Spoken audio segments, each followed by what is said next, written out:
The Hollow Land. By William Morris. Struggling in the world. Do you know where it is, the Hollow Land?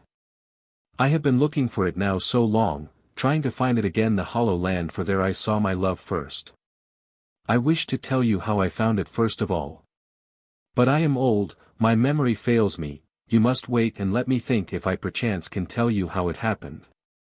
In my ears is a confused noise of trumpet blasts singing over desolate moors, in my ears and eyes a clashing and clanging of horse hoofs, a ringing and glittering of steel, drawn back lips, set teeth, shouts, shrieks, and curses. How was it that no one of us ever found it till that day? For it is near our country, but what time have we to look for it, or any good thing? With such biting carking cares hemming us in on every side, cares about great things, mighty things, oh my brothers. Or rather little things enough, if we only knew it. Lives passed in turmoil, in making one another unhappy. In bitterest misunderstanding of our brothers' hearts, making those sad whom God has not made sad, alas, alas. What chance for any of us to find the Hollow Land? What time even to look for it? Yet who has not dreamed of it? Who, half miserable yet the while, for that he knows it is but a dream, has not felt the cool waves round his feet, the roses crowning him, and through the leaves of beech and lime the many whispering winds of the Hollow Land? Now, my name was Florian, and my house was the house of the Lilies, and of that house was my father Lord, and after him my eldest brother Amald, and me they called Florian Delilius. Moreover, when my father was dead, there arose a feud between the Lilies' house and Red Harald, and this that follows is the history of it. Lady Swanhilda, Red Harald's mother, was a widow, with one son, Red Harald. And when she had been in widowhood 2 years, being of princely blood, and besides comely and fierce, King Urrayne sent to demand her in marriage. And I remember seeing the procession leaving the town, when I was quite a child. And many young knights and squires attended the Lady Swanhilda as pages, and amongst them, Amald, my eldest brother. And as I gazed out of the window, I saw him walking by the side of her horse, dressed in white and gold very delicately. But as he went it chanced that he stumbled. Now he was one of those that held a golden canopy over the lady's head, so that it now sunk into wrinkles, and the lady had to bow her head full low. And even then the gold brocade caught in one of the long slim gold flowers that were wrought round about the crown she wore. She flushed up in her rage, and her smooth face went suddenly into the carven wrinkles of a wooden waterspout, and she caught at the brocade with her left hand, and pulled it away furiously. So that the warp and woof were twisted out of their place, and many gold threads were left dangling about the crown. But Swanhilda stared about when she rose, then smote my brother across the mouth with her gilded sceptre, and the red blood flowed all about his garments. Yet he only turned exceeding pale, and dared say no word, though he was heir to the house of the Lilies, but my small heart swelled with rage, and I vowed revenge, and, as it seems, he did too. So when Swanhilda had been queen 3 years, she suborned many of King Urrayne's knights and lords, and slew her husband as he slept, and reigned in his stead. And her son, Harald, grew up to manhood, and was counted a strong knight, and well spoken of. By then I first put on my armor. Then, one night, as I lay dreaming, I felt a hand laid on my face, and starting up saw Arnold before me fully armed. He said, "Florian, rise and arm." I did so, all but my helm, as he was. He kissed me on the forehead, his lips felt hot and dry, and when they bought torches, and I could see his face plainly, I saw he was very pale. He said, "Do you remember, Florian, this day 16 years ago? It is a long time, but I shall never forget it unless this night blots out its memory." I knew what he meant, and because my heart was wicked, I rejoiced exceedingly at the thought of vengeance, so that I could not speak, but only laid my palm across his lips. "Good, you have a good memory, Florian. See now, I waited long and long, I said at first, I forgive her. But when the news came concerning the death of the king, and how that she was shameless, I said I will take it as a sign, if God does not punish her within certain years, that he means me to do so. And I have been watching and watching now these 2 years for an opportunity, and behold it is come at last. And I think God has certainly given her into our hands, for she rests this night, this very Christmas Eve, at a small walled town on the frontier, not 2 hours' gallop from this.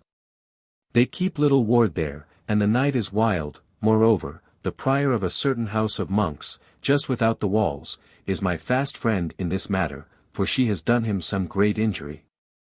In the courtyard below 150 knights and squires, all faithful and true, are waiting for us. One moment and we shall be gone.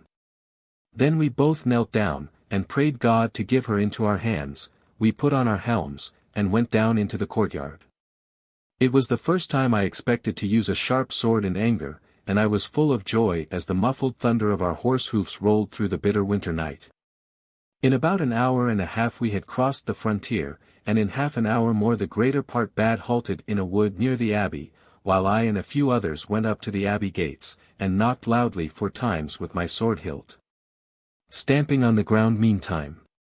A long, low whistle answered me from within, which I in my turn answered. Then the wicket opened, and a monk came out, holding a lantern.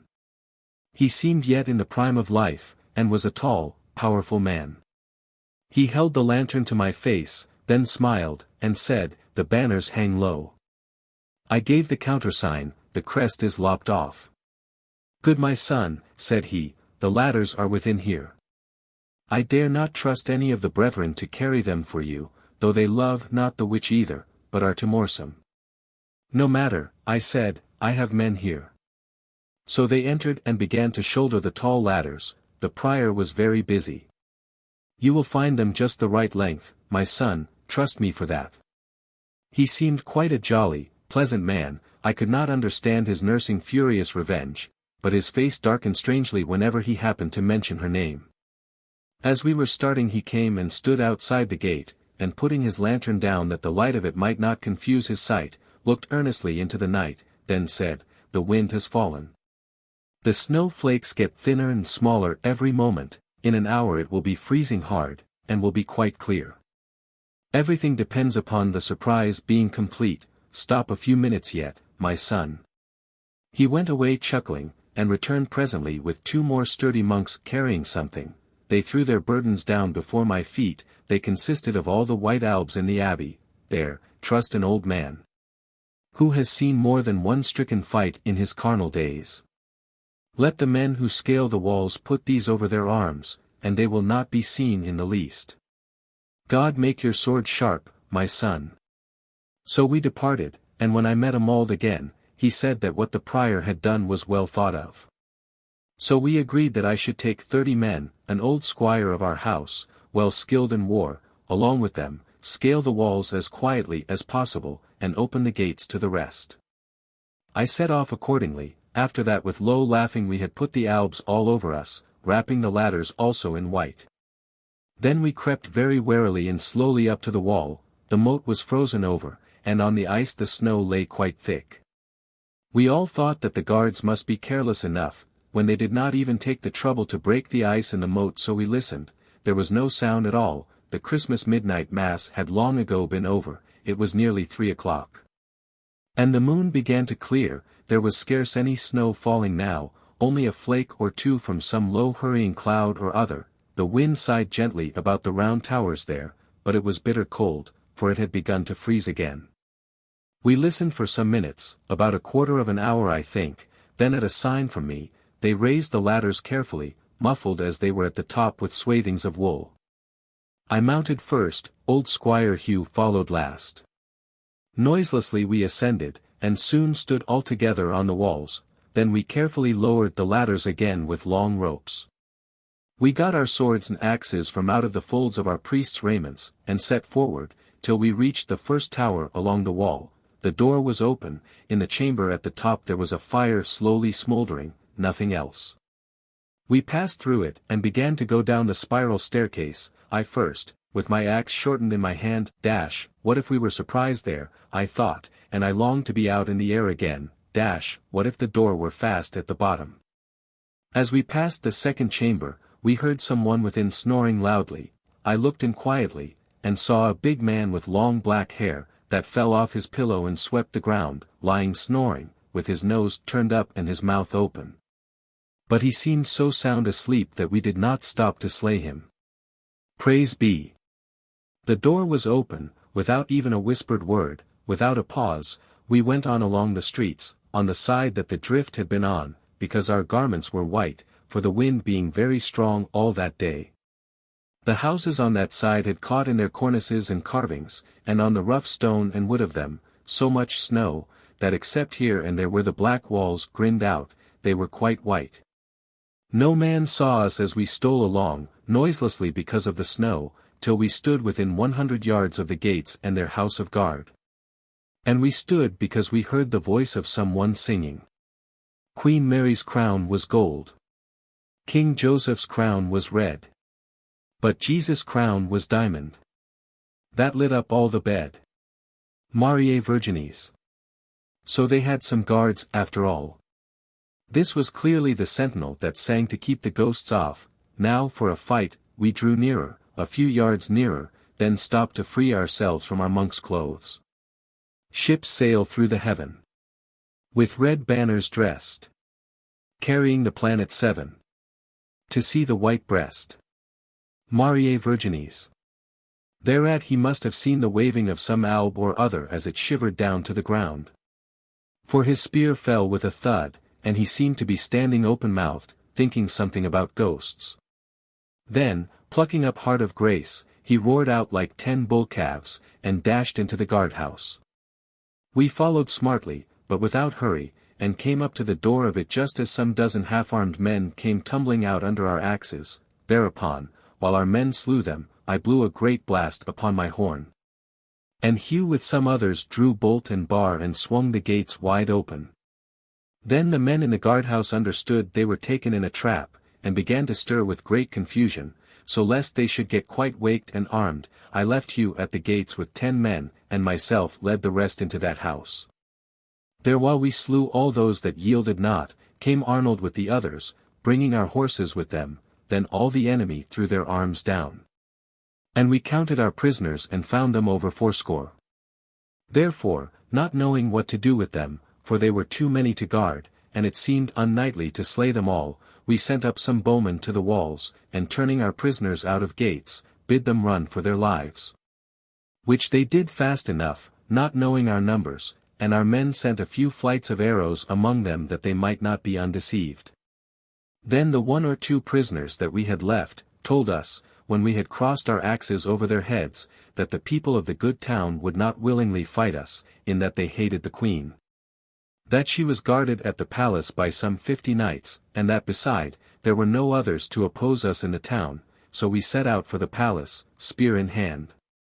We had not gone far, before we heard some knights coming, and soon, in a turn of the long street, we saw them riding towards us. When they caught sight of us they seemed astonished, drew rein, and stood in some confusion. We did not slacken our pace for an instant, but rode right at them with a yell, to which I lent myself with all my heart. After all they did not run away, but waited for us with their spears held out. I missed the man I had marked, or hit him rather just on the top of the helm. He bent back, and the spear slipped over his head, but my horse still kept on, and I felt presently such a crash that I reeled in my saddle, and felt mad.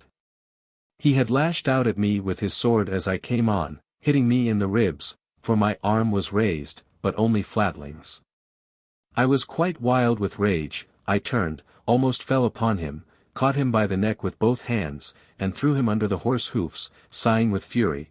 I heard Arnold's voice close to me, "Well fought, Florian," and I saw his great stern face bare among the iron, for he had made a vow in remembrance of that blow always to fight unhelmed. I saw his great sword swinging, in wide gyres, and hissing as it started up, just as if it were alive and liked it. So joy filled all my soul, and I fought with my heart, till the big axe I swung felt like nothing but a little hammer in my hand, except for its bitterness, and as for the enemy, they went down like grass, so that we destroyed them utterly. For those knights would neither yield nor fly, but died as they stood, so that some 15 of our men also died there. Then at last we came to the palace, where some grooms and such like kept the gates armed, but some ran, and some we took prisoners. one of whom died for sheer terror in our hands, being stricken by no wound, for he thought we would eat him. These prisoners we questioned concerning the queen, and so entered the great hall. There Arnold sat down in the throne on the dais, and laid his naked sword before him on the table, and on each side of him sat such knights as there was room for, and the others stood round about, while I took 10 men. And went to look for Swanhilda. I found her soon, sitting by herself in a gorgeous chamber. I almost pitied her when I saw her looking so utterly desolate and despairing. Her beauty too had faded, deep lines cut through her face. But when I entered she knew who I was, and her look of intense hatred was so fiend-like, that it changed my pity into horror of her. "Knight," she said, "who are you, and what do you want?" thus discourteously entering my chamber. "I am Florian the Lilies, and I am to conduct you to judgment." She sprang up, "Curse you and your whole house, you I hate worse than any." Girl's face, "Guards! Guards!" And she stamped on the ground, her veins on the forehead swelled, her eyes grew round and flamed out, as she kept crying for her guards, stamping the while, for she seemed quite mad. Then at last she remembered that she was in the power of her enemies. She sat down, and lay with her face between her hands, and wept passionately. "Which," I said between my closed teeth, "will you come, or must we carry you down to the great hall?" Neither would she come, but sat there, clutching at her dress and tearing her hair. Then I said, "Bind her, and carry her down." And they did so. I watched Arnold as we came in. There was no triumph on his stern white face, but resolution enough. He had made up his mind. They placed her on a seat in the midst of the hall over against the dais. He said, "Unbind her, Florian." They did so. She raised her face, and glared defiance at us all, as though she would die queenly after all. Then rose up Arnold and said, "Queen Swanhilda, we judge you guilty of death, and because you are a queen and of a noble house, you shall be slain by my knightly sword, and I will even take the reproach of slaying a woman. For no other hand than mine shall deal the blow." Then she said, "O false knight, show your warrant from God, man, or devil." "This warrant from God, Swanhilda," he said, holding up his sword. "Listen. 15 years ago, when I was just winning my spurs, you struck me, disgracing me before all the people. You cursed me, and mean that curse well enough. Men of the house of the Lilies, what sentence for that?" "Death," they said. "Listen. Afterwards you slew my cousin, your husband, treacherously, in the most cursed way, stabbing him in the throat, as the stars in the canopy above him looked down on the shut eyes of him. Men of the house of Lily, what sentence for that?" "Death." They said. Do you hear them? Queen. There is warrant from man, for the devil. I do not reverence him enough to take warrant from him, but, as I look at that face of yours, I think that even he has left you. And indeed just then all her pride seemed to leave her. She fell from the chair, and wallowed on the ground moaning. She wept like a child, so that the tears lay on the oak floor. She prayed for another month of life. She came to me and kneeled, and kissed my feet, and prayed piteously, so that water ran out of her mouth.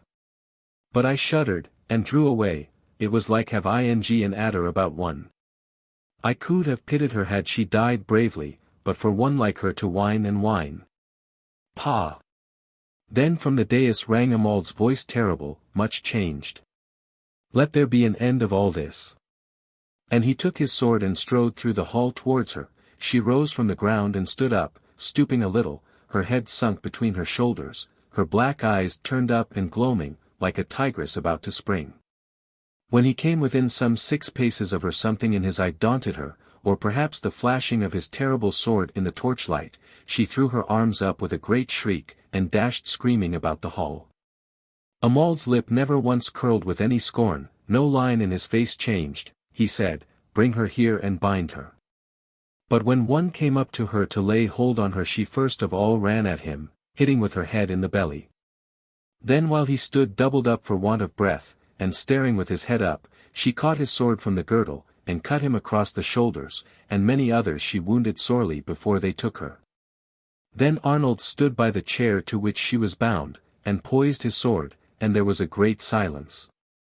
Then he said, Men of the house of the Lilies, do you justify me in this, shall she die?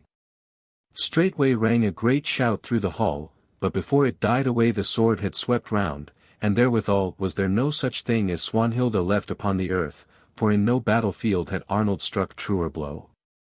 Then he turned to the few servants of the palace and said, Go now, bury this accursed woman, for she is a king's daughter. Then to us all, now knights, to horse and away, that we may reach the good town by about dawn. So we mounted and rode off. What a strange Christmas day that was, for there, about 9 o'clock in the morning, rode Red Harald into the good town to demand vengeance. He went at once to the king, and the king promised that before nightfall that very day the matter should be judged. Albeit the king feared somewhat, because every third man you met in the streets had a blue cross on his shoulder, and some likeness of a lily, cut out or painted, stuck in his hat. And this blue cross and lily were the bearings of our house, called the Lilies. Now we had seen Red Harald pass through the streets, with a white banner borne before him, to show that he came peaceably as for this time. But I know he was thinking of other things than peace. And he was called Red Harald first at this time, because over all his arms he wore a great scarlet cloth, that fell in heavy folds about his horse and all about him. Then, as he passed our house, some one pointed it out to him, rising there with its carving and its barred marble, but stronger than many a castle on the hilltops.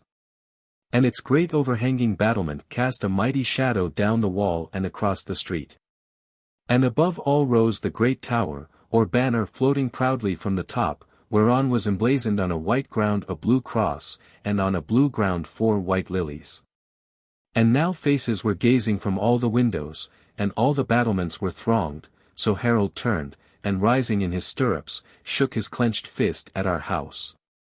Natheless, as he did so, the east wind, coming down the street, caught up the corner of that scarlet cloth and drove it over his face, and therewithal disordering his long black hair, well nigh choked him. So that he bit both his hair and that cloth. So from base to cope rose a mighty shout of triumph and defiance, and he passed on. Then Arnold caused it to be cried, that all those who loved the good house of the Lilies should go to Mass that morning in St. Mary's Church, hard by our house. Now this church belonged to us, and the abbey that served it, and always we appointed the abbot of it on condition that our trumpets should sound all together when on high masses they sing the Gloria in Excelsis. It was the largest and most beautiful of all the churches in the town, and had 2 exceeding high towers, which you could see from far off. Even when you saw not the town or any of its other towers, and in one of these towers were 12 great bells, named after the 12 apostles, one name being written on each one of them, as Peter, Matthew, and so on, and in the other tower was one great bell only, much larger than any of the others, and which was called Mary. Now this bell was never rung but when our house was in great danger, and it had this legend on it, When Mary rings the earth shakes, and indeed from this we took our war cry, which was, Mary rings. Somewhat justifiable indeed, for the last time that Mary rang, on that day before nightfall there were 4,000 bodies to be buried, which bodies wore neither cross nor lily. So Arnold gave me in charge to tell the abbot to cause Mary to be told for an hour before Mass that day. The abbot leaned on my shoulder as I stood within the tower and looked at the 12 monks laying their hands to the ropes. Far up in the dimness I saw the wheel before it began to swing round about, then it moved a little. The 12 men bent down to the earth and a roar rose that shook the tower from base to spire vein, backwards and forwards swept the wheel, as Mary now looked downwards towards earth, now looked up at the shadowy cone of the spire, shot across by bars of light from the dormers. And the thunder of Mary was caught up by the wind and carried through all the country. And when the good man heard it, he said goodbye to wife and child, slung his shield behind his back, and set forward with his spear sloped over his shoulder, and many a time, as he walked toward the good town, he tightened the belt that went about his waist, that he might stride the faster, so long and furiously did Mary toll. And before the great bell, Mary, had ceased ringing, all the ways were full of armed men. But at each door of the church of St. Mary stood a row of men armed with axes, and when any came, meaning to go into the church, the two first of these would hold their axes, whose helves were about 4 feet long, over his head. And would ask him, who went over the moon last night? Then if he answered nothing or at random they would bid him turn back, which he for the more part would be ready enough to do, but some, striving to get through that row of men, were slain outright.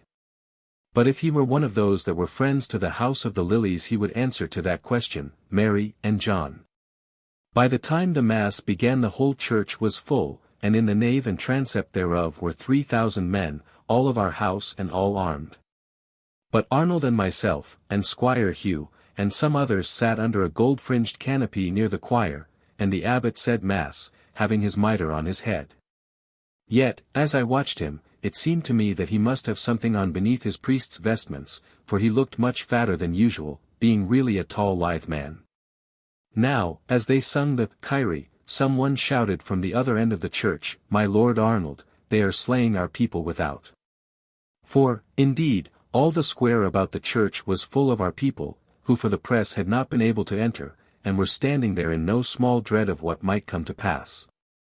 Then the abbot turned round from the altar, and began to fidget with the fastenings of his rich robes. And they made a lane for us up to the west door.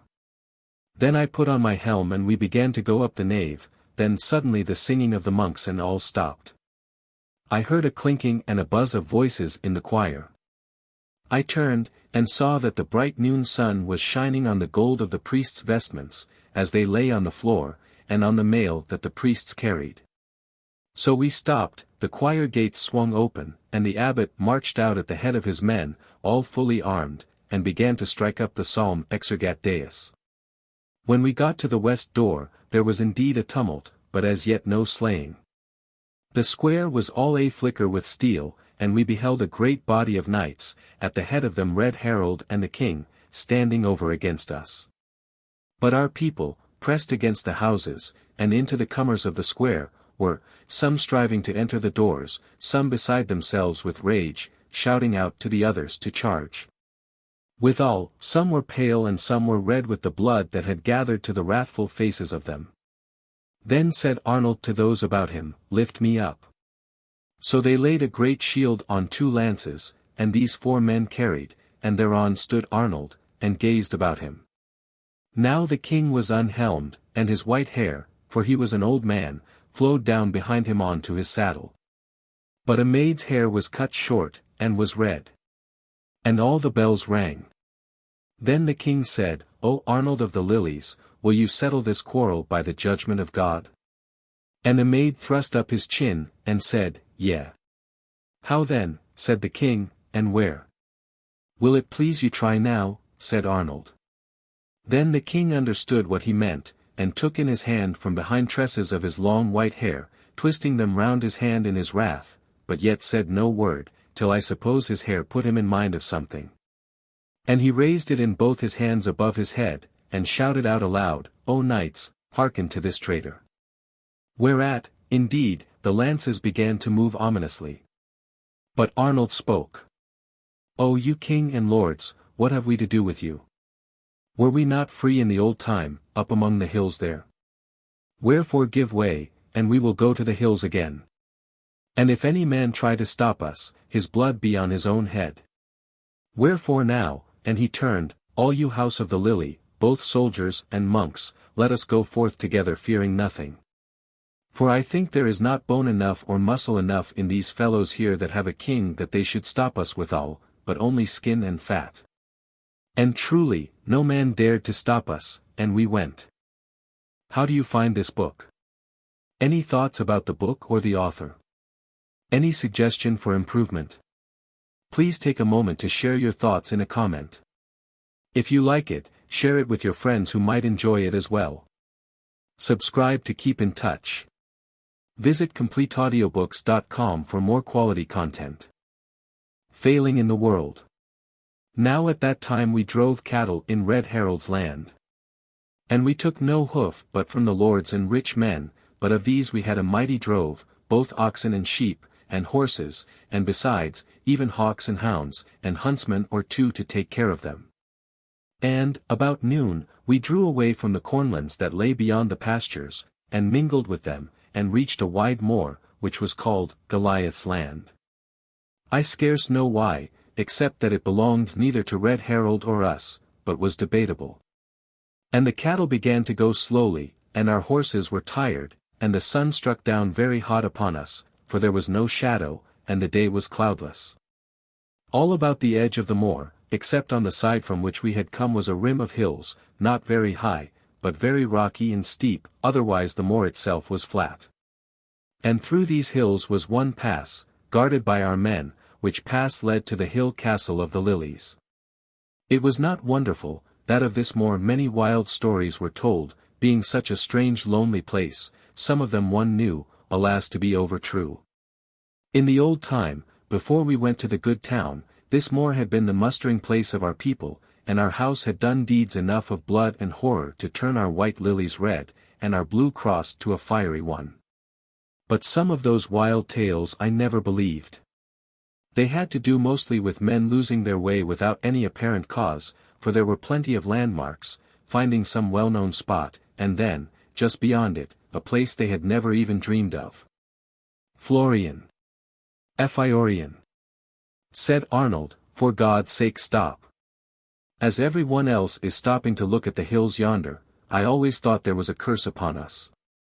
What does God mean by shutting us up here? Look at the cattle, oh Christ, they have found it out too. See, some of them are turning to run back again towards Harald's land. Oh! Unhappy, unhappy, from that day forward. He leaned forward, rested his head on his horse's neck, and wept like a child. I felt so irritated with him, that I could almost have slain him then and there. Was he mad?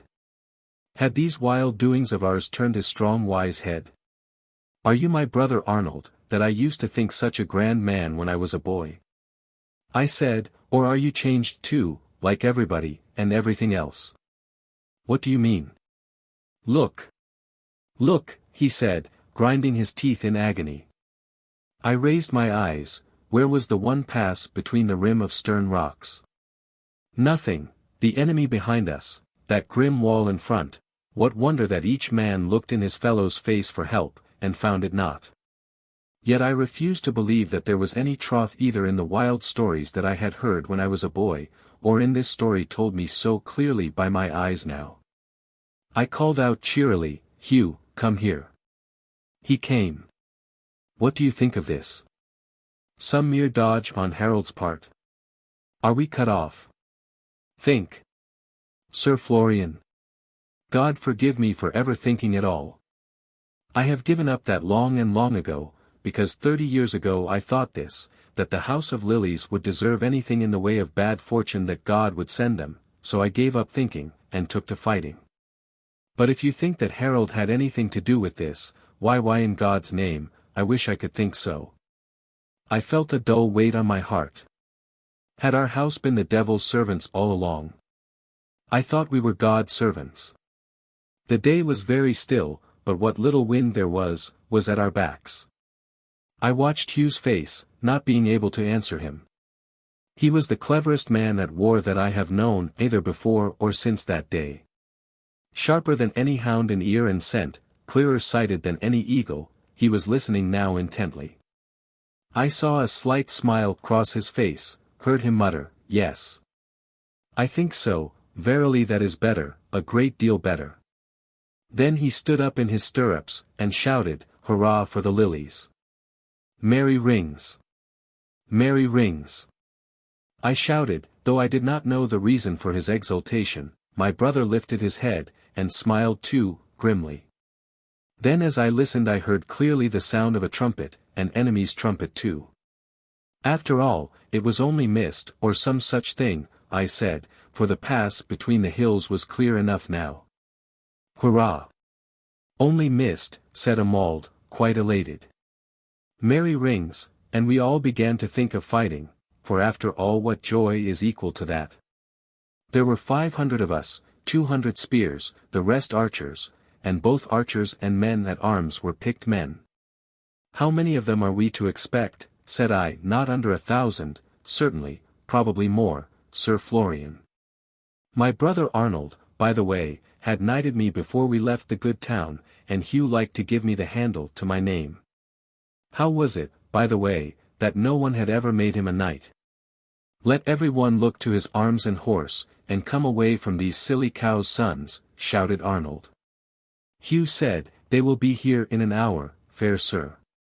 So we got clear of the cattle, and dismounted, and both ourselves took food and drink, and our horses. Afterwards we tightened our saddle girths, shook our great pots of helmets on, except Amald, whose rusty red hair had been his only headpiece in battle for years and years, and stood with our spears close by our horses, leaving room for the archers to retreat between our ranks. And they got their arrows ready, and planted their stakes before a little peat moss, and there we waited, and saw their pennons at last floating high above the corn of the fertile land.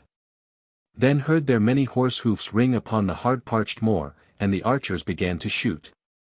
It had been a strange battle, we had never fought better, and yet withal it had ended in a retreat. Indeed all along every man but Arnold and myself, even Hugh, had been trying at least to get the enemy between him and the way toward the pass. And now we were all drifting that way, the enemy trying to cut us off, but never able to stop us, because he could only throw small bodies of men in our way, whom we scattered and put to flight in their turn.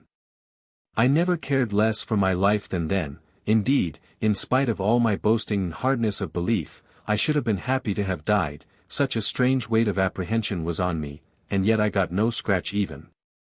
I had soon put off my great helm, and was fighting in my mailcoif only, and here I swear that 3 knights together charged me, aiming at my bare face, yet never touched me. For, as for one, I put his lance aside with my sword, and the other 2 in some most wonderful manner got their spears locked in each other's armor, and so had to submit to be knocked off their horses. And we still neared the pass, and began to see distinctly the ferns that grew on the rocks, and the fair country between the rift in them, spreading out there, blue-shadowed. Whereupon came a great rush of men of both sides, striking side blows at each other, spitting, cursing, and shrieking, as they tore away like a herd of wild hogs. So, being careless of Lafay, as I said, I drew rein, and turning my horse, waited quietly for them. And I knotted the reins, and laid them on the horse's neck, and stroked him, that he whinnied, then got both my hands to my sword. Then, as they came on, I noted hurriedly that the first man was one of Arnold's men, and one of our men behind him leaned forward to prod him with his spear, but could not reach so far, till he himself was run through the eye with a spear, and throwing his arms up fell dead with a shriek. Also I noted concerning this first man that the laces of his helmet were loose, and when he saw me he lifted his left hand to his head, took off his helm and cast it at me, and still tore on.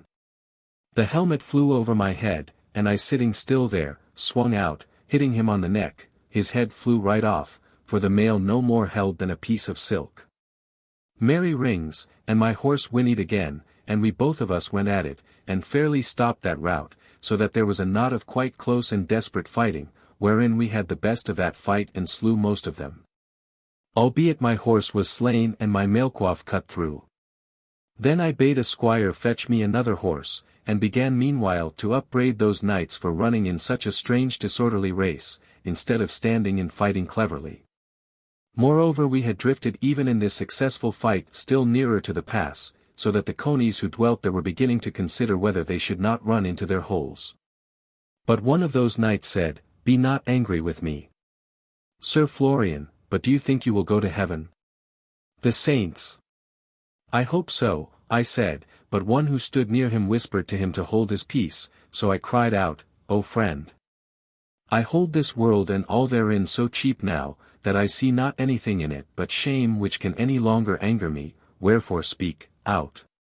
Then, Sir Florian, men say that at your christening some fiend took on him the likeness of a priest and strove to baptize you in the devil's name.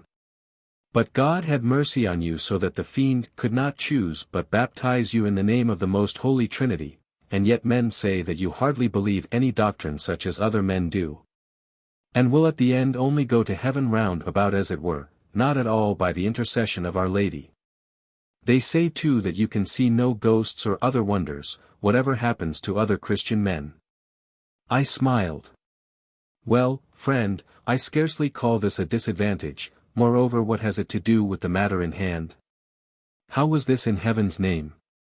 We had been quite still, resting while this talk was going on, but we could hear the hawks chattering from the rocks, we were so close now.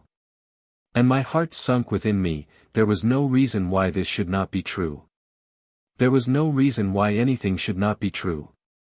This, Sir Florian, said the knight again, how would you feel inclined to fight if you thought that everything about you was mere glamour, this earth here, the rocks, the sun, the sky? I do not know where I am for certain, I do not know that it is not midnight instead of undem, I do not know if I have been fighting men or only simulacra, but I think, we all think, that we have been led into some devil's trap or other. And may God forgive me my sins. I wish I had never been born. There now. He was weeping, they all wept, how strange it was to see those rough, bearded men blubbering there, and snivelling till the tears ran over their armor and mingled with the blood, so that it dropped down to the earth in a dim, dull, red rain. My eyes indeed were dry, but then so was my heart, I felt far worse than weeping came to, but nevertheless I spoke cheerily. Dear friends, where are your old men's hearts gone to now? See now. This is a punishment for our sins, is it? Well, for our forefathers' sins or our own? If the first, O brothers, be very sure that if we bear it manfully God will have something very good in store for us hereafter. But if for our sins, is it not certain that he cares for us yet, for note that he suffers the wicked to go their own ways pretty much, moreover brave men, brothers, ought to be the masters of simulacra come, is it so hard to die once for all? Still no answer came from them, they sighed heavily only. I heard the sound of more than one or two swords as they rattled back to the scabbards, nay, one knight, stripping himself of surcoat and hauberk, and drawing his dagger, looked at me with a grim smile, and said, Sir Florian, do so. Then he drew the dagger across his throat and he fell back dead. They shuddered, those brave men, and crossed themselves. And I had no heart to say a word more, but mounted the horse which had been brought to me and rode away slowly for a few yards, then I became aware that there was a great silence over the whole field. So I lifted my eyes and looked, and behold no man struck at another. Then from out of a band of horsemen came Harald, and he was covered all over with a great scarlet cloth as before, put on over the head, and flowing all about his horse, but rent with the fight. He put off his helm and drew back his mailcoif, then took a trumpet from the hand of a herald and blew strongly. And in the midst of his blast I heard a voice call out, O Florian! Come and speak to me for the last time. So when I turned I beheld Arnold standing by himself, but near him stood Hugh and 10 others with drawn swords. Then I wept, and so went to him weeping. And he said, Thou sayest, brother, that we must die, and I think by some horrible and unheard of death, and the house of the Lilies is just dying too, and now I repent me of Swanhilda's death. Now I know that it was a poor cowardly piece of revenge, instead of a brave act of justice, thus has God shown us the right. O Florian! Curse me! So will it be straighter, truly thy mother when she bore thee did not think of this.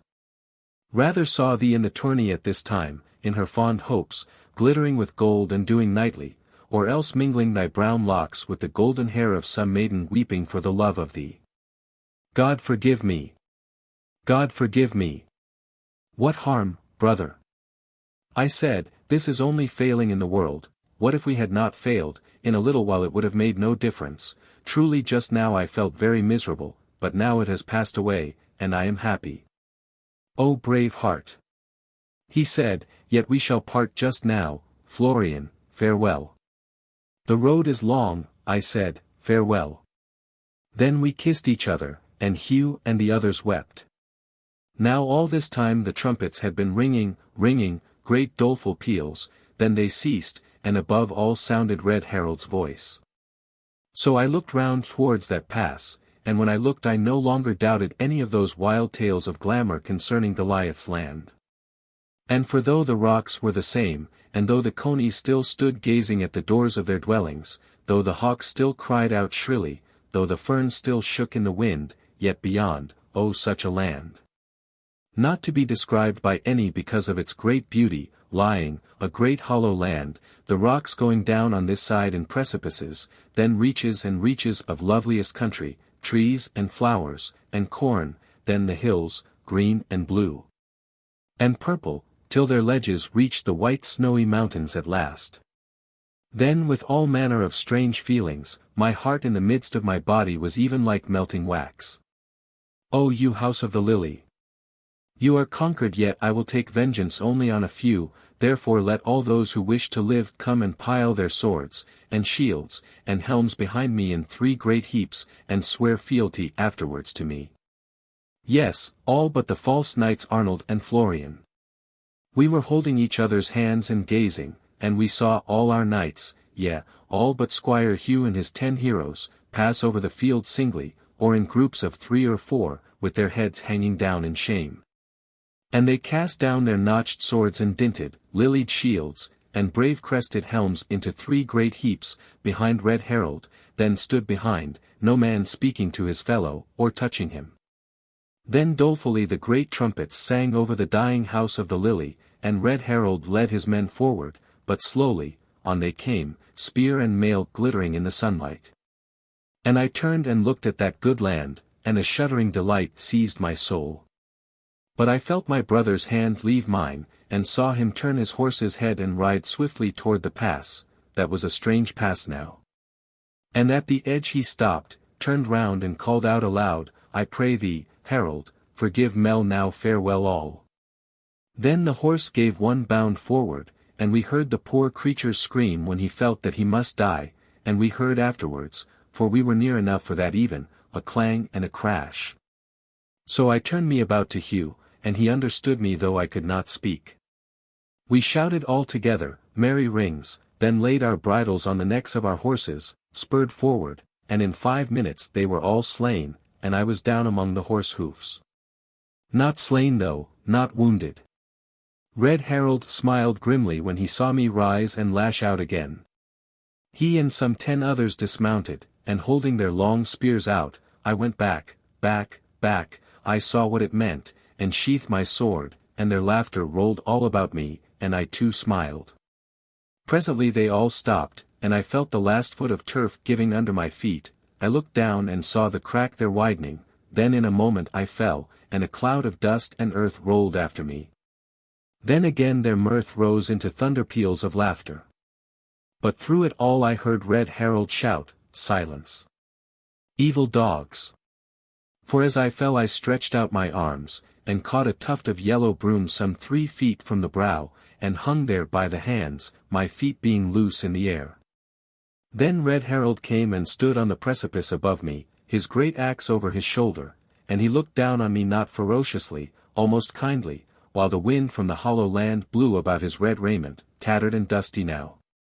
And I felt happy, though it pained me to hold straining by the broom, yet I said, I will hold out to the last. It was not long, the plant itself gave way and I fell, and as I fell I fainted. I had thought when I fell that I should never wake again, but I woke at last. For a long time I was quite dizzied and could see nothing at all. Horrible doubts came creeping over me.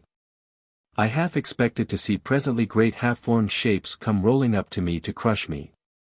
Something fiery, not strange, too utterly horrible to be strange, but utterly vile and ugly, the sight of which would have killed me when I was upon the earth, come rolling up to torment me. In fact I doubted if I were in hell. I knew I deserved to be, but I prayed, and then it came into my mind that I could not pray if I were in hell. Also there seemed to be a cool green light all about me, which was sweet. Then presently I heard a glorious voice ring out clear, close to me. Christ keep the hollow land. Through the sweet springtide. When the apple blossoms bless the lowly bent hillside. Thereat my eyes were slowly unsealed, and I saw the blessedest sight I have ever seen before or since, for I saw my love. She sat about 5 yards from me on a great grey stone that had much moss on it, one of the many scattered along the side of the stream by which I lay. She was clad in loose white raiment close to her hands and throat. Her feet were bare, her hair hung loose a long way down, but some of it lay on her knees. I said, White raiment, but long spikes of light scarlet went down from the throat, lost here and there in the shadows of the folds. And growing smaller and smaller, died before they reached her feet. I was lying with my head resting on soft moss that someone had gathered and placed under me. She, when she saw me moving and awake, came and stood over me with a gracious smile. She was so lovely and tender to look at, and so kind, yet withal no one, man or woman, had ever frightened me half so much. She was not fair and white and red, like many beautiful women are, being rather pale, but like ivory for smoothness, and her hair was quite golden, not light yellow, but dusky golden. I tried to get up on my feet, but was too weak, and sank back again. She said, "No, not just yet, do not trouble yourself or try to remember anything just at present." Therewithal she kneeled down, and hung over me closer. "Tomorrow you may, perhaps, have something hard to do or bear, I know, but now you must be as happy as you can be, quietly happy. Why did you start and turn pale when I came to you? Do you not know who I am? Nay, but you do, I see. And I have been waiting here so long for you, so you must have expected to see me. You cannot be frightened of me, are you?" But I could not answer a word, but all the time strange knowledge, strange feelings were filling my brain and my heart. She said, "You are tired, rest, and dream happily."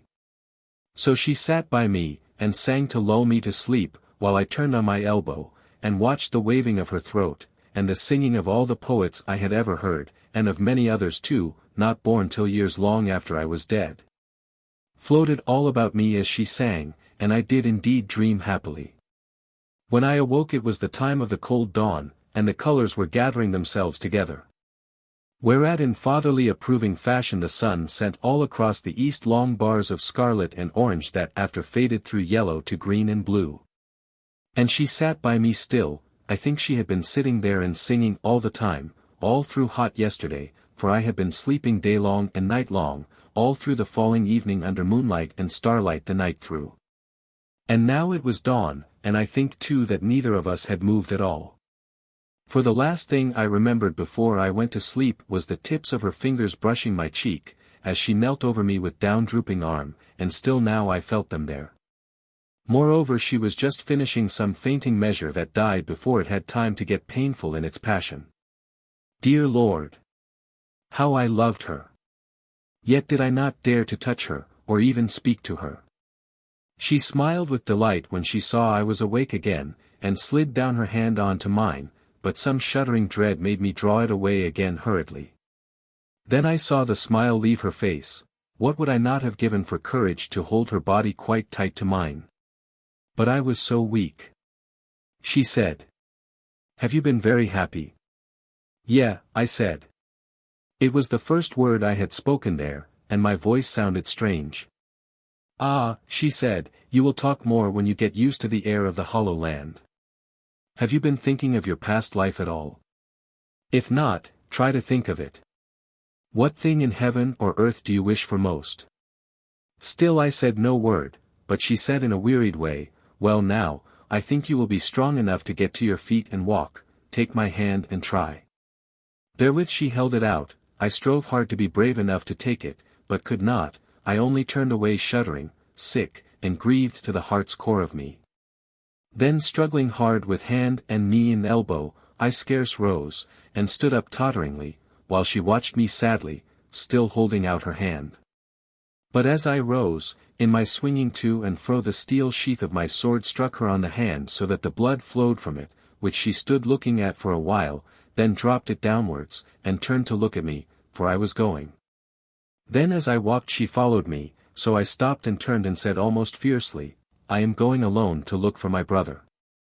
The vehemence with which I spoke, or something else, burst some blood vessel within my throat, and we both stood there with the blood running from us onto the grass and summer flowers.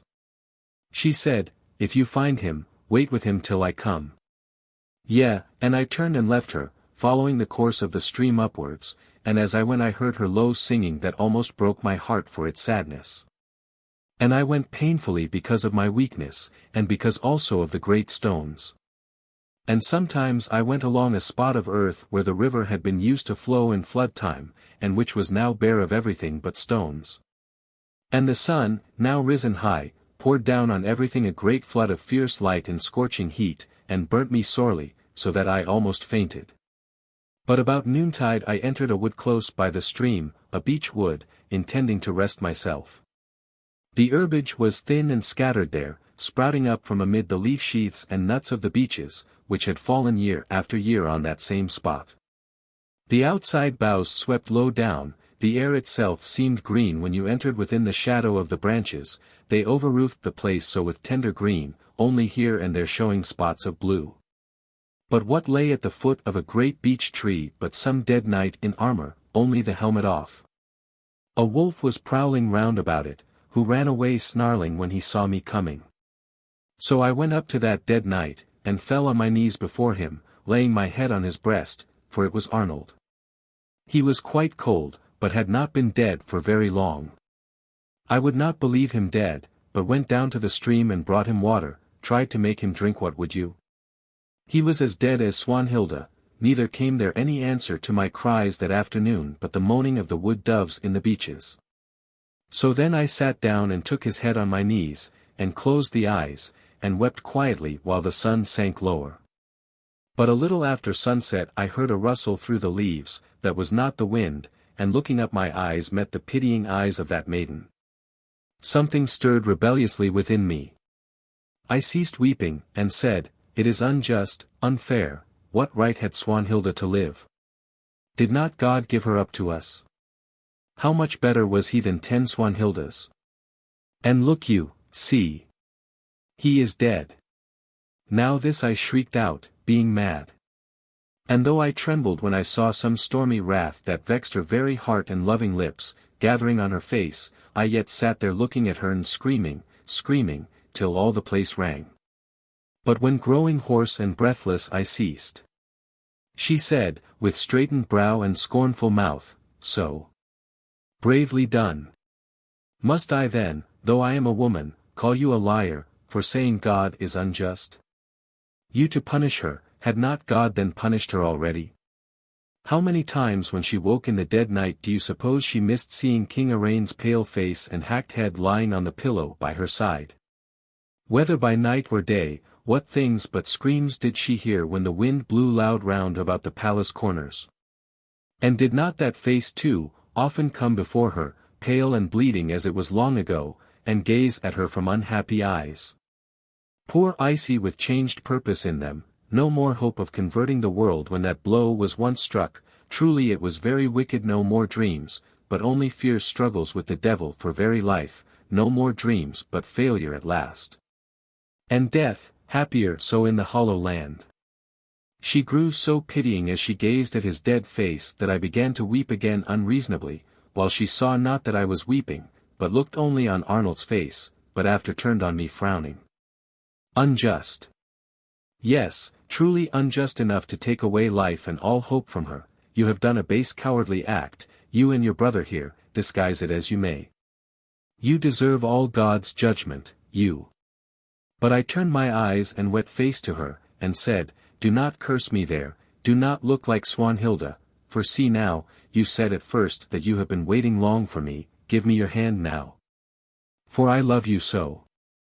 Then she came and knelt by where I sat, and I caught her in my arms and she prayed to be forgiven. "Oh, Florian!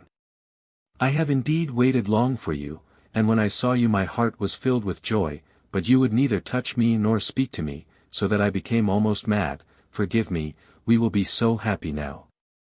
0. Do you know this is what I have been waiting for all these years? It made me glad, I know, when I was a little baby in my mother's arms to think I was born for this. And afterwards, as I grew up, I used to watch every breath of wine through the beech boughs, every turn of the silver poplar leaves, thinking it might be you or some news of you. Then I rose and drew her up with me. But she knelt again by my brother's side, and kissed him, and said, "Oh brother! The hollow land is only second best of the places God has made, for heaven also is the work of his hand." Afterwards we dug a deep grave among the beech roots and there we buried Amald the Lilies. And I have never seen him since, scarcely even in dreams, surely God has had mercy on him, for he was very leal and true and brave. He loved many men, and was kind and gentle to his friends, neither did he hate any but Swanhilda. But as for us two, Margaret and me, I cannot tell you concerning our happiness, such things cannot be told. Only this I know, that we abode continually in the hollow land until I lost it. Moreover this I can tell you. Margaret was walking with me, as she often walked near the place where I had first seen her. Presently we came upon a woman sitting, dressed in scarlet and gold raiment, with her head laid down on her knees, likewise we heard her sobbing. Margaret, who is she? I said, I knew not that any dwelt in the hollow land but us two only. She said, I know not who she is, only sometimes, these many years, I have seen her scarlet robe flaming from far away, amid the quiet green grass, but I was never so near her as this. Florian, I am afraid, let us come away. Fytte the Second.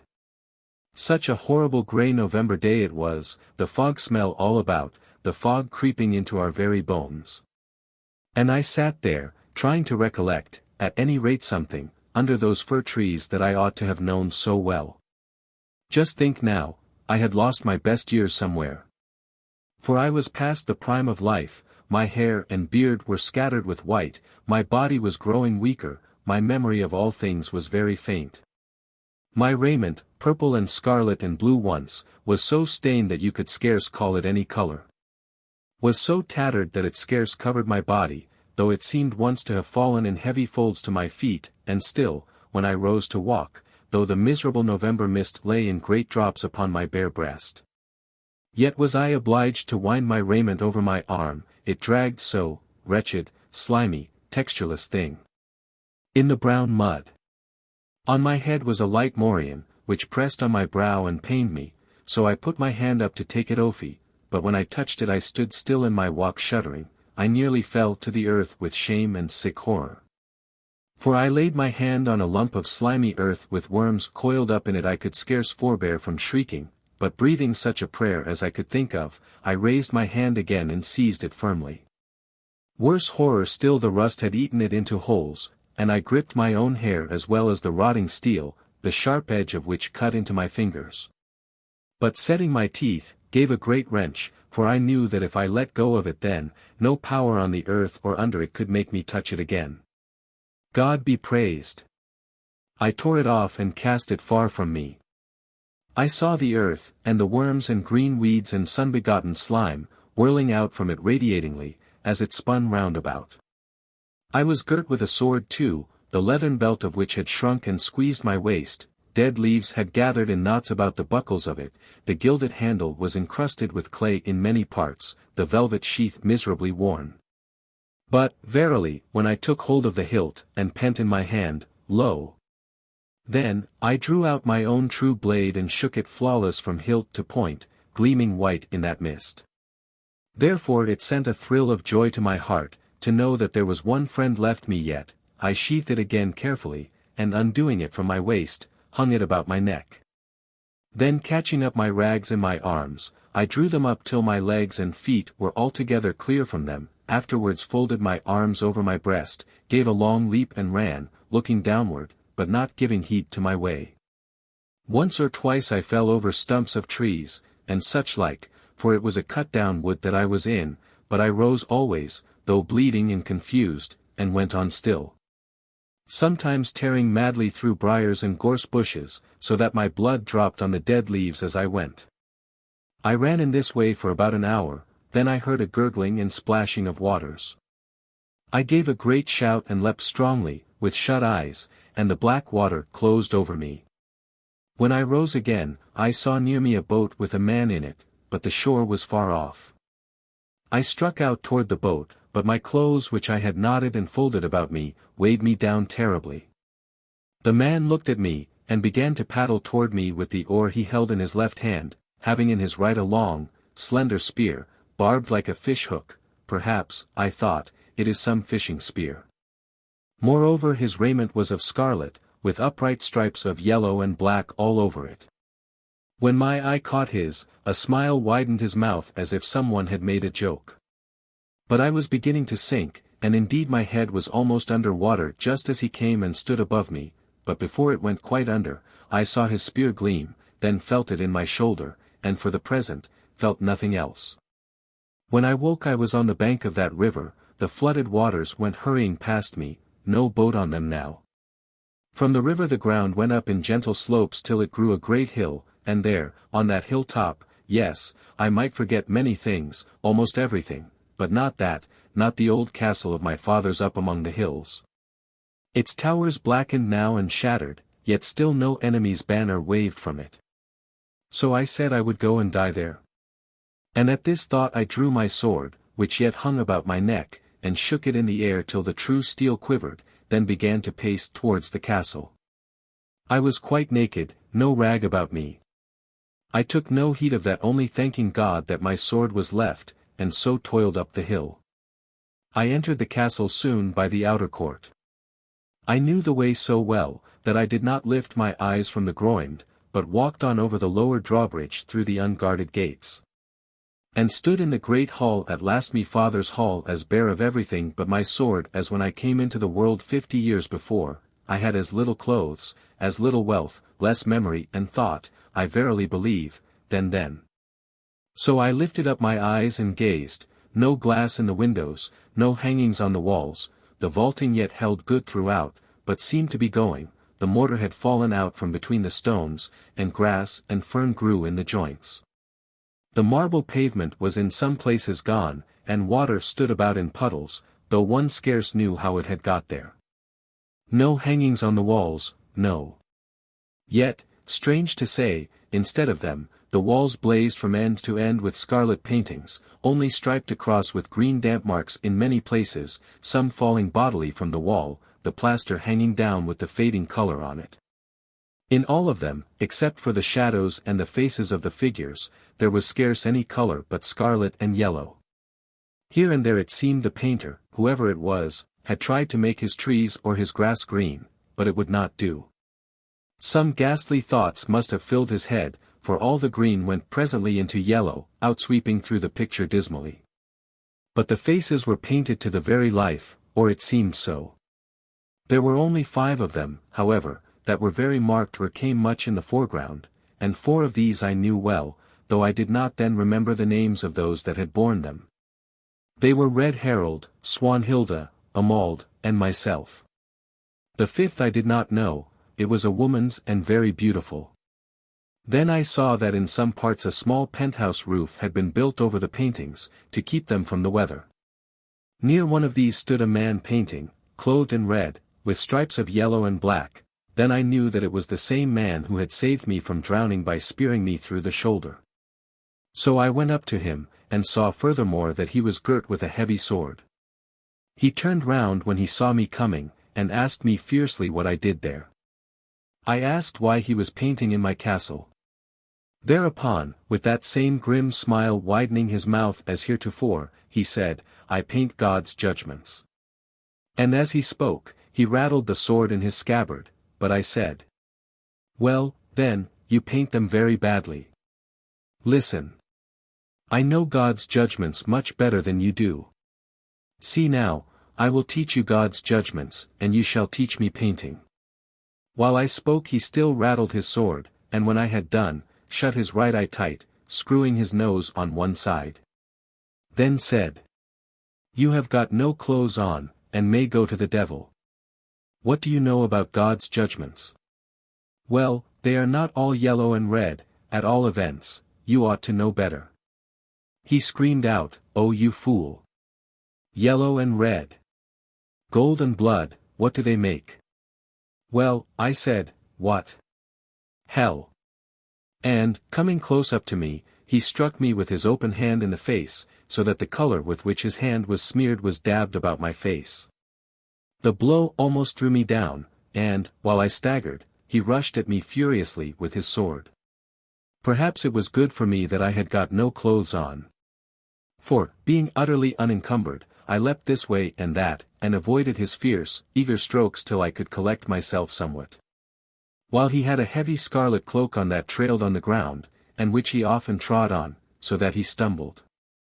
He very nearly slew me during the first few minutes, for it was not strange that, together with other matters, I should have forgotten the art of fence, but yet, as I went on, and sometimes bounded about the hall under the whizzing of his sword.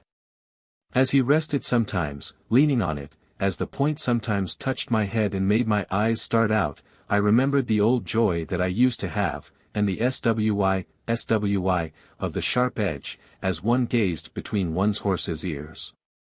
Moreover, at last, one fierce swift stroke, just touching me below the throat, tore up the skin all down my body, and fell heavy on my thigh, so that I drew my breath in and turned white.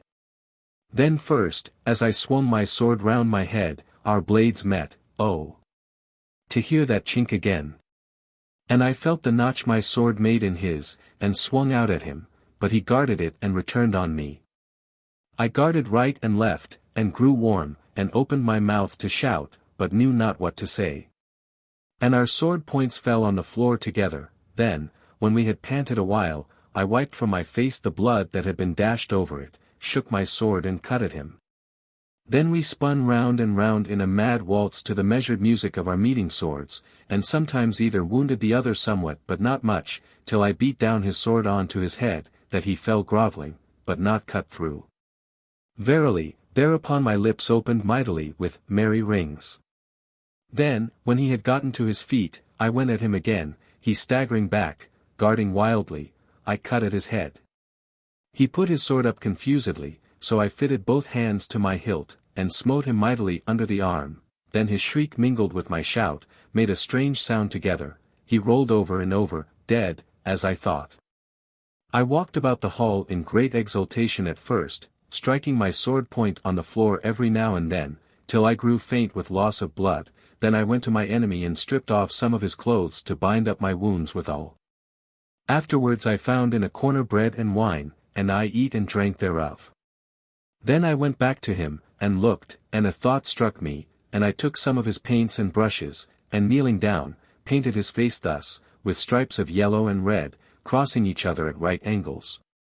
And in each of the squares so made I put a spot of black, after the manner of the painted letters in the prayer books and romances when they are ornamented. So I stood back as painters use, folded my arms, and admired my own handiwork. Yet there struck me as being something so utterly doleful in the man's white face, and the blood running all about him, and washing off the stains of paint from his face and hands, and splashed clothes, that my heart misgave me. And I hoped that he was not dead. I took some water from a vessel he had been using for his painting, and, kneeling, washed his face. Was it some resemblance to my father's dead face, which I had seen when I was young, that made me pity him? I laid my hand upon his heart, and felt it beating feebly, so I lifted him up gently, and carried him towards a heap of straw that he seemed used to lie upon. There I stripped him and looked to his wounds, and used leechcraft, the memory of which God gave me for this purpose, I suppose, and within 7 days I found that he would not die. Afterwards, as I wandered about the castle, I came to a room in one of the upper stories, that had still the roof on, and windows in it with painted glass, and there I found green raiment and swords and armor, and I clothed myself. So when he got well I asked him what his name was, and he me, and we both of us said, Truly I know not. Then said I, But we must call each other some name, even as men call days. Call me Swerker, he said, some priest I knew once had that name. And me Wolf, said I, though wherefore I know not. Then I tried to learn painting till I thought I should die, but at last learned it through very much pain and grief. And, as the years went on and we grew old and grey, we painted purple pictures and green ones instead of the scarlet and yellow, so that the walls looked altered, and always we painted God's judgments. And we would sit in the sunset and watch them with the golden light changing them, as we yet hoped God would change both us and our works. Often too we would sit outside the walls and look at the trees and sky, and the ways of the few men and women we saw, therefrom sometimes befell adventures. Once there went past a great funeral of some king going to his own country, not as he had hoped to go, but stiff and colorless, spices filling up the place of his heart. And first went by very many knights, with long bright hauberks on, that fell down before their knees as they rode, and they all had tilting helms on with the same crest. So that their faces were quite hidden, and this crest was two hands clasped together tightly as though they were the hands of one praying forgiveness from the one he loves best. And the crest was wrought in gold. Moreover, they had on over their hauberks surcoats which were half scarlet and half purple, strewn about with golden stars. Also long lances, that had forked knights' pennons, half purple and half scarlet, strewn with golden stars. And these went by with no sound but the fall of their horse hoofs. And they went slowly, so slowly that we counted them all, 5,555. Then went by many fair maidens whose hair was loose and yellow, and who were all clad in green raiment ungirded, and shod with golden shoes. These also we counted, being 500, moreover some of the outermost of them, viz., one maiden to every 20, had long silver trumpets, which they swung out to right and left, blowing them, and their sound was very sad. Then many priests, and bishops, and abbots, who wore white albs and golden copes over them, and they all sang together mournfully, propter amnon Babylones, and these were 300. After that came a great knot of the lords, who were tilting helmets and surcoats emblazoned with each one his own device, only each had in his hand a small staff 2 feet long whereon was a pennon of scarlet and purple. These also were 300.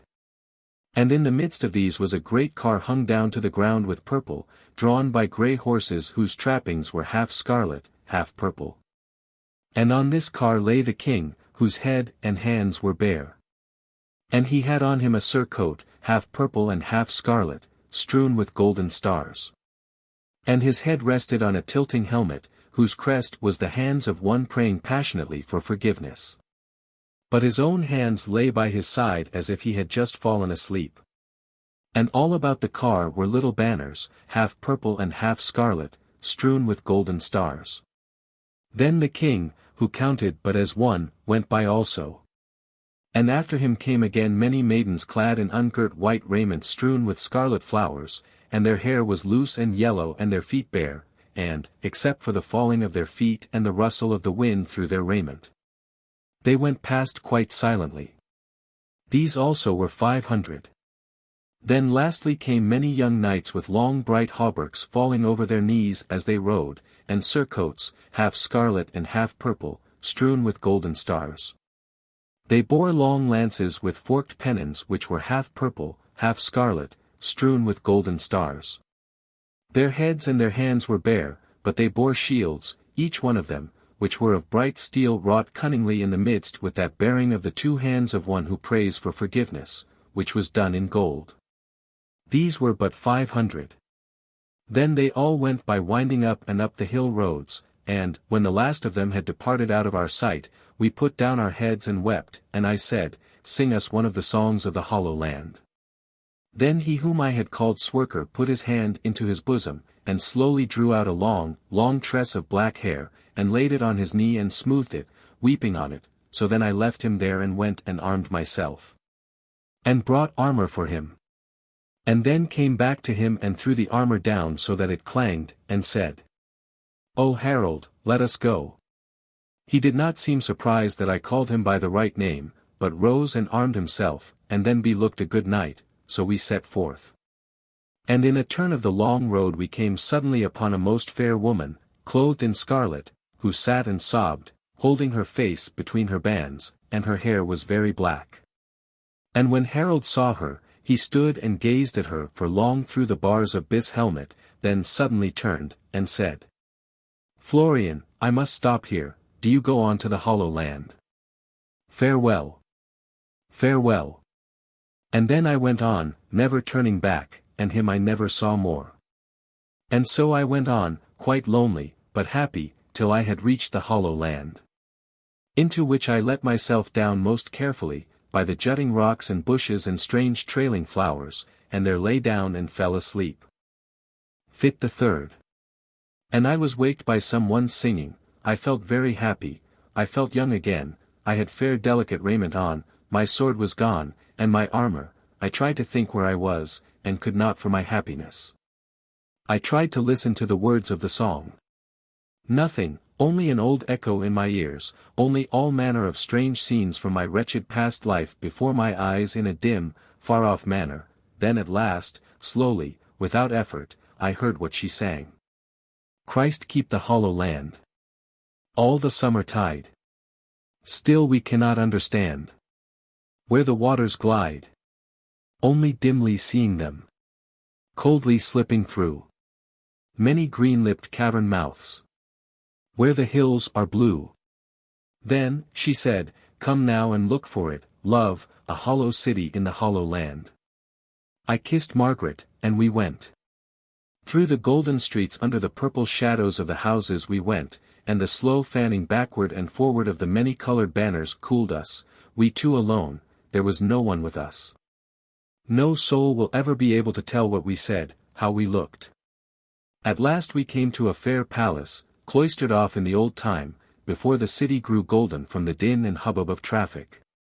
Those who dwelt there in the olden times had had their own joys, their own sorrows, apart from the joys and sorrows of the multitude, so, in like manner, was it now cloistered off from the eager leaning and brotherhood of the golden dwellings, so now it had its own gaiety, its own solemnity, apart from theirs. Unchanged, and changeable, were its marble walls, whatever else changed about it. We stopped before the gates and trembled, and clasped each other closer. For there among the marble leafage and tendrils that were round and under and over the archway that held the golden valves were wrought two figures of a man and woman winged and garlanded, whose raiment flashed with stars. And their faces were like faces we had seen or half seen in some dream long and long and long ago, so that we trembled with awe and delight. And turned, and seeing Margaret, saw that her face was that face seen or half seen long and long and long ago, and in the shining of her eyes I saw that other face, seen in that way and no other long and long and long ago, my face. And then we walked together toward the golden gates, and opened them, and no man gainsaid us. And before us lay a great space of flowers.